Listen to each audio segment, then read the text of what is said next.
একটি মেয়ে তার বাবার কাছে গিয়ে নালিশ করে বলল, বাবা, তুমি কেমন করে আমায় বিয়ে দিয়েছ?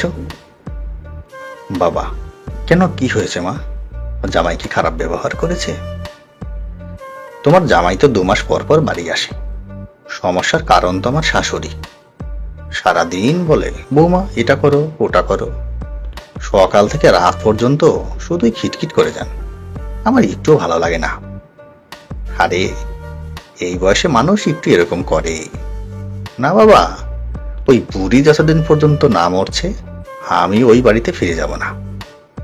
এরকম কথা বলতে নেই মা।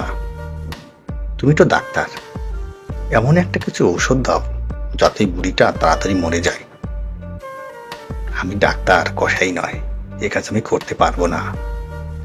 বাবা, তুমি কি চাও না তোমার মেয়ে সুখে সংসার করুক?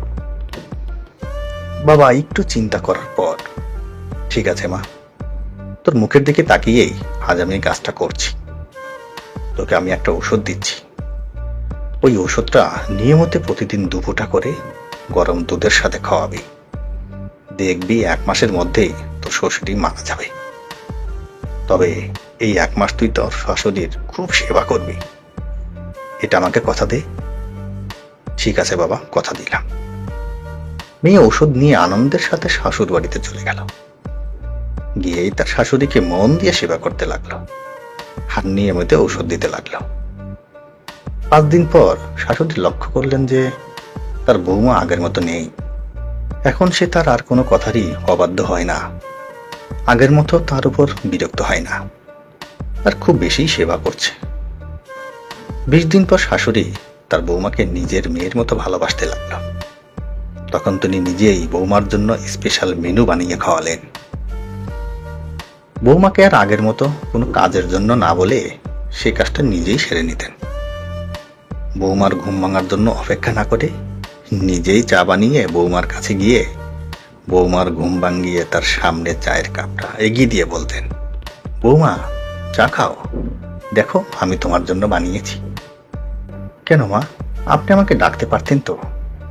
কি যে বলো বৌমা, তুমি সারাদিন ধরে এত খেটে আমার সেবা করছো, আর আমি এটুকু করতে পারবো না? দিনটা ছিল 27তম দিন। এতদিনে শাশুড়ি বৌমার সম্পর্কটা মা ও মেয়ের সম্পর্কে পরিণত হয়ে গেছে। তখন মেয়েটি তার বাবার কাছে কাঁদতে কাঁদতে ছুটে এসে বলল, বাবা, তুমি আমার শাশুড়ি মাকে বাঁচাও। আর মাত্র 3 দিন বাকি। আমি চাই না যে আমার শাশুড়ি আমাকে ছেড়ে চলে যাক। উনি যে ঠিক আমার মায়ের মতো। বাবা চোখের জল মুছে বলল, আমি জানতাম একদিন তুই তোর ভুলটা বুঝবি, তাই আমি তোকে কোনো বিষ দেইনি। ওই ঔষধে তোর শাশুড়ির কোনো ক্ষতি হবে না, বরং ঔষধ খেলে শরীরে পুষ্টি পাবে। জামা, সুখে সংসার কর। মেয়েটি হাসির মুখে বাবাকে সালাম করে বলল, আই লাভ ইউ বাবা।